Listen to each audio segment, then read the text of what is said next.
আসসালামু আলাইকুম, সবাই কেমন আছেন? আজকে আমার সবথেকে প্রিয় একটা মানুষের বিয়ে, মানে আমার খালাতো বোনের।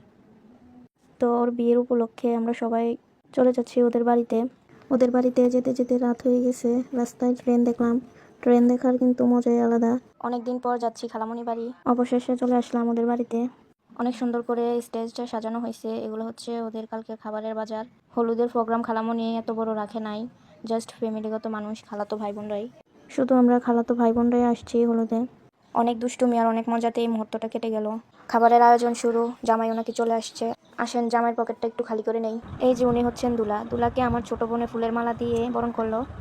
এবার জামাইয়ের জন্য কিছু খাবারের আয়োজন, মিষ্টি আর 3 রকমের শরবত। শরবতগুলো নাকি একটা দুধের, একটা চা পাতার আর একটা ট্যাঙের শরবত। আবার বাহিরেও অনেক গরম পড়তেছে, এজন্য দুলাভাই একবার মুখ মুছতেছে তো একবার চোখ মুছতেছে। অনেক গরম, কাউকে কিছু বলতে পারতেছেন। আর এদিক দিয়ে ওনার বন্ধু হাততালি দিতেছে আর 10-20 বলতেছে। মানে বুঝতে তো পারছেন, ঝগড়া করতেছে টাকা বেশি চাইছি দেখে। যাকে অবশেষে ঝগড়ার পরে দুধের শরবতটা খাওয়ানো হলো। দেখলাম শরবতটা খাওয়ার পর ফালাই দিল। তো জিজ্ঞাসা করলাম, ভাইয়া কেন ফালাইলেন শরবতটা? কয় এটার মধ্যে লবণে ভরা। আয় হাই, কি করলো? এতগুলা টাকা দিয়ে লবণ করা শরবত খাওয়ানোর দরকার আছে বলেন তো? এবার দুলাবাড়ির মানুষকে খাওয়ানোর আয়োজন শুরু করলো। বউয়ের জন্য শাড়ি নিয়ে আসছে আর অনেক কিছু। আমি শাড়িটা ভিডিও করলাম। আর এগুলাকে বলা হয় আপনার ব্যবহারের কাপড়, মানে ব্যবহারিক নানি দাদি খালাদের দেয়। এই যে বউ কাবিননামায় সই করতেছে, এখন বিয়ে পড়ানো হবে।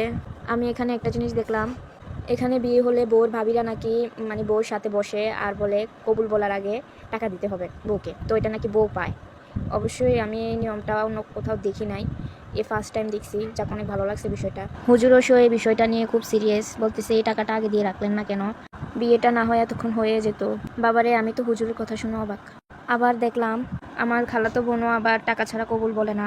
একটু আগে তো আমরা পকেট খালি করছি, এখন দেখি বিয়ের আগে বউ পকেট খালি করতে চায়। তো আর কি করার, বেচারারা টাকা দিয়ে তারপরে কবুল বলিয়ে নিল। তো বিয়ে শেষ। আমি আর ওর সামনে যাই নাই, এখন বিদায়ের পালা। ওর সামনে আর যাই নাই, কারণ ও অনেক কান্নাকাটি করবে এজন্য। তো আজকের ভিডিওটা এতটুকুই। সবাই আমার বোনের জন্য দোয়া করবেন, তার সংসার জীবন যেন সুখের হয়। সবাই ভালো থাকবেন। আল্লাহ হাফেজ।